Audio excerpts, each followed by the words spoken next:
Përshëndetje miq, uroj të jeni mirë dhe mirë se erdhët në kanalin tim. Për ju që më dëgjoni për herë të parë, unë jam Andalina nga sofra ime dhe çdo ditë ndaj me ju receta të cilat I përgatis për familjen time, duke I ndarë me ju dhe duke ju dhënë një ide për vaktin e radhës. Sot kam përgatitur një recetë mjaft të shëndetshme, të thjeshtë dhe shumë të shijshme.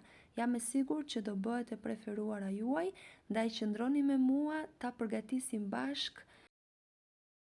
Në një enë do shtojmë 500 gram miell misri, 100 gram miell gruri, 1 lugë çaji krip, 1 lugë çaji pluhur fryrës ose sot dhe masën do ta përziejmë shumë mirë.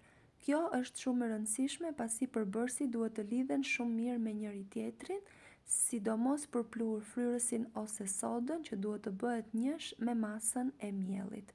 Pasi I kemi përzier shumë mirë, do vazhdojmë me 2 vezë, 20 ml vaj ulliri dhe do vazhdojmë me 500 gram kos. Kosin do ta shtojmë pak e nga pak, duke e përzier me ndihmën e një luge, kështu do shohim edhe masën se sa kos nevojitet që të shtojmë.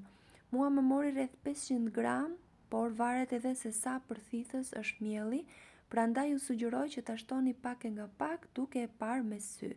Në fund duhet na formohet kjo masë që tregohet në video.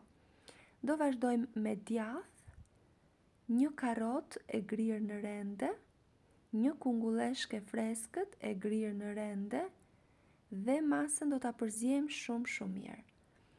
Nëse jeni ri në kanalin tim, ju ftoj të hidhni një sy kanalit dhe nëse recetat ju pëlqejnë, ju ftoj të bëni subscribe dhe të shtypni butonin e ziles, kështu do njoftoheni për çdo recetë të re të postuar.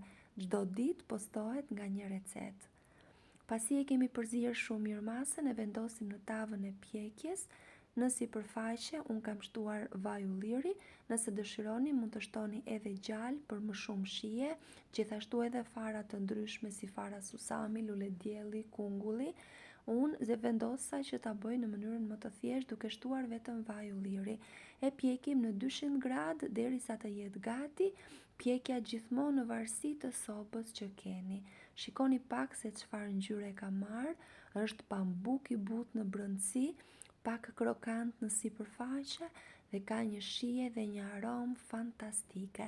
Ju sugjeroj ta provoni dhe ta shijoni dhe pres përshtypjen tuaj në koment për këtë recetë. Faleminderit që më ndiqni.